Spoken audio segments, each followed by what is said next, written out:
Welcome to Studio 71, Peter. How are you? I'm well. Thanks for having me. Good. We're glad you're here. Really glad you're here. So tell us, how has the conference been for you so far? Well, it's been really great. It's always great to come back to Compto. I was saying only half in jest at the beginning of my remarks earlier. It's a pretty good time not to be in Washington, D.C. D.C. is getting poured on right now. It's a beautiful day in Boston. Yes, it is. And it's great to be around so many friends and colleagues again. Well, we're glad to have you. So we just wrapped up the Youth Symposium Day, where you were a phenomenal speaker. Talk to us about the Ladders of Opportunity and the City Intern Program in which you're involved. Let me do that in order. The Ladders of Opportunity initiative is really something that Secretary Fox has brought to bear on the department, and we just celebrated his second anniversary as secretary, and the programs are really beginning to take hold and really starting to show fruit. Part of what we're trying to do is recognize as sort of a broad policy fundamental across the department that transportation is a ladder of opportunity, and how you structure the programs and how you allocate the funding and how you regulate can either provide those ladders of opportunity or shut them off. So we've got a number of initiatives going. For example, the Ladder Step program, where we've selected 7 individual cities, including places like Baltimore and Baton Rouge and Indianapolis and Charlotte, where we know that we can make some game-changing investments in transportation projects that will really change the trajectory of a community. Sure. And taking that on. We have a whole new initiative in our budget and in our Grow America Act, which was a very comprehensive piece of surface transportation legislation that we transmitted to Congress, all built around workforce development, recognizing that we really need a lot of expanded workforce opportunities in transportation because we're really going to have a very large retirement bubble in transportation. Right. Even in ongoing initiatives like what we're doing in bike and pedestrian safety, the racial disparities that exist in the fatality and accident rates when it comes to pedestrian accidents and bicycle accidents are really eye-popping. And we want to minimize accidents and injuries wherever we can. Sure. But it's also quite clear that we needed to do some targeted outreach to communities to ensure that folks in challenged communities can get across the street to a remote supermarket without taking their lives in their hands. Absolutely. We're also doing some things about taking sort of a fresh look at some of our long-standing policies at the department. One relates to local hiring opportunities. Just up, for decades, up until just recently, the department frowned upon communities giving a preference when bidding out a contract to hiring people in the local community. And it has created decades of frustration over the fact that the community that often gets its streets ripped up are not the communities from which the jobs are being provided. Sure.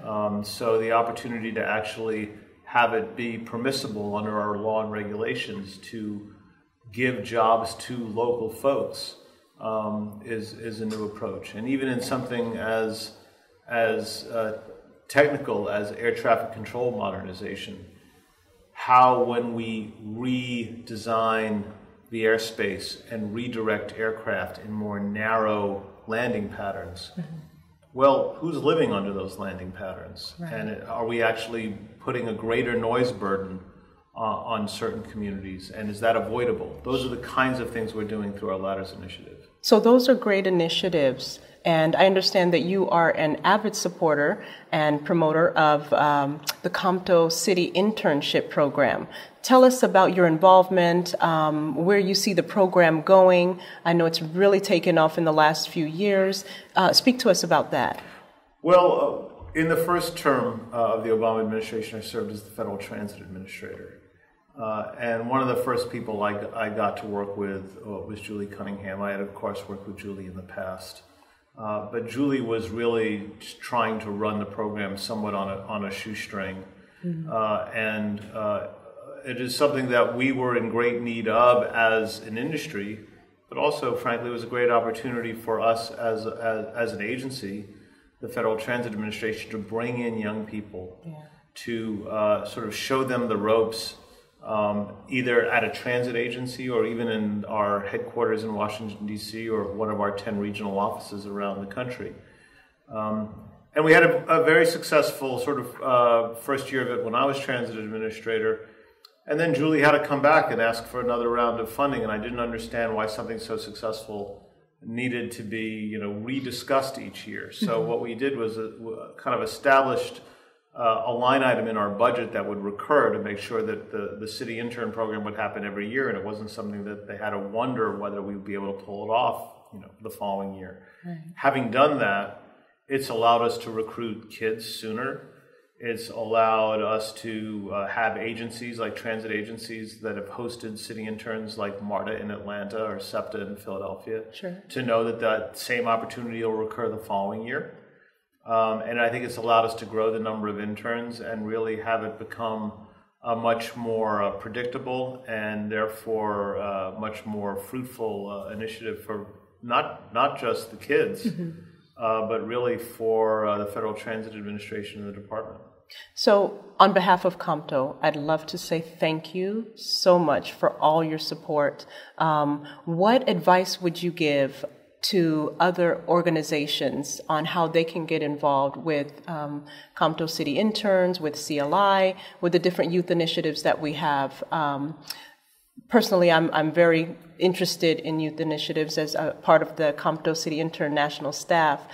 That's, of course, where my heart is. But we've got so many other organizations that are looking to get involved and some that may not have considered this as an opportunity. What would you recommend or what would you say to them? Well, what I'd say to them is they're missing a great opportunity to actually grow their workforce of tomorrow. We have a number of prior city interns that now work in a variety of positions, whether it's this internship program or other internship programs.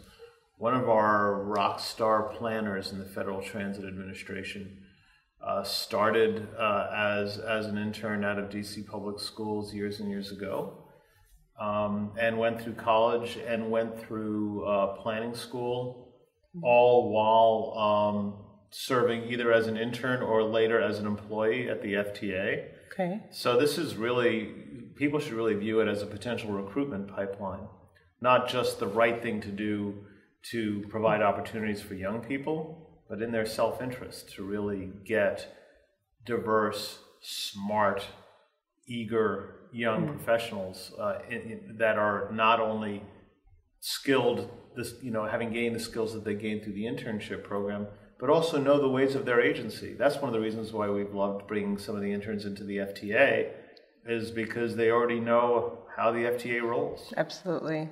Absolutely. So recently MAP 21 was extended. Going to kind of turn the curve here. And again. Yes. Yeah. What is your take on that? What do you think are the long-term and short-term impacts? Well, I think we're reaching sort of a very important inflection point. We're now, depending on how you count it, potentially on our 33rd extension of our surface transportation authorities, both highways and transit. The next one expires literally like 3 weeks from now. Wow. And this is no way to run a highway or transit program. Absolutely. We have already seen investment tail off. The states have already spent $1 billion less. We haven't cut the available amount of money, but the pace at which they've been spending it has slowed by $1 billion because of parsing this money out in small increments rather than in a 6-year commitment. Wow. And the Obama administration has put forward a very comprehensive bill that calls for almost 50% growth, about 45% growth in investment. It's called the Grow America Act. Importantly, it's a 6-year bill to provide the states and localities the predictability of knowing not only that they're going to get more money for highways and transit, but that it is coming. And they know in 2015 that there's going to be money in 2021. Absolutely. Right now, they don't know that there's going to be money in August. And that is no way to run anything. Absolutely. Imagine trying to just run a retail business that way. Well, we couldn't run the internship program that way. Exactly. Yeah. Right? So right now, we're seeing finally some movement in some of the committees on the Hill, and especially in the Senate, in moving forward with parts of a bill. Okay. We're a little concerned that it could get dragged down into partisan politics. Transportation is an area that has been traditionally nonpartisan. We'd like to keep it that way. But we don't want to just kick the can down the road another 6 months or a year or even 2 years. Right. President Obama has a lot of strong feelings about this, going way back to the beginning of his presidency and all the investments in transportation under the Recovery Act. He wants to see a multi-year bill done on his watch, and we're going to fight hard for one. And hopefully we'll get something done before the end of this calendar year. Right. We're going to stand up for transportation. We are. Increasingly and loudly, especially now that the trade debate is behind us. We're next. Peter, we can't thank you enough for all that you're doing and all that you've done, both where you work and at COMPTO. Thanks so much for joining us. Thanks for the partnership. It is as beneficial to us as it is to the entire COMPTO community. Thank you so much. Thank you.